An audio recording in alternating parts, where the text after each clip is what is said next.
What do you make of Lady Susan Hussey? Was the way she questioned the woman at Buckingham Palace, was she being a racist? Yes, she was indeed. So it's actually called covert racism in the form of a micro-invalidation, which is what I talk about. So ultimately, when you go up to a person and say, where are you from? Know where you're really from. What you're inferring is that they possibly couldn't identify as British due to the colour of their skin, which means that you're leading with racial prejudice. And if you lead with racial prejudice, you are a racist. Wasn't she just being curious? No, like I said, where are you from is curious. Once you're given an answer as Ngozi, rather, and several others have explained, once you're given an answer, you accept that answer. When you try to pry and you refuse to accept an answer, at that point you are now skating on the border of being racially prejudiced, because as far as you are concerned, the answer that she has given is not acceptable from that black person. You would prefer something else. That is racial prejudice. But this woman, Lady Hussey, has been with was with the Queen for, what, 61, 62 years. Her job was to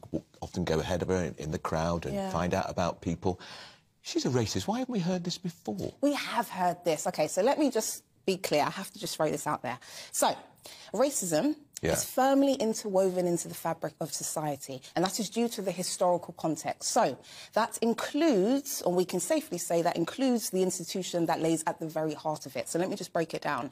When an institution or an individual fails to make a conscious decision to be anti-racist, what they don't realise is that their racial prejudice will manifest itself automatically, even if they are whether they realise it or not. Okay, and this is typically what we find. This is what many black people have to contend with on a daily basis, and this is also what we saw with Lady Hussey and, of course, with Meghan Markle. We watched the most powerful institution in this country gaslight that woman like there was no tomorrow, literally, and they did it with the hint of politeness, British politeness, as you do, and that is what we all witnessed. And hold on a second, how did they gaslight Meghan Markle? Hold on a second. So ultimately, when someone comes along and says that they have experienced some form of racism, when another person comes along who isn't from that community, who isn't from that cohort, and categorically says or dictates that that is not racism, that is a form of gaslighting. It's a form of a micro-invalidation. You are ultimately saying, or ultimately, what you're doing is ignoring,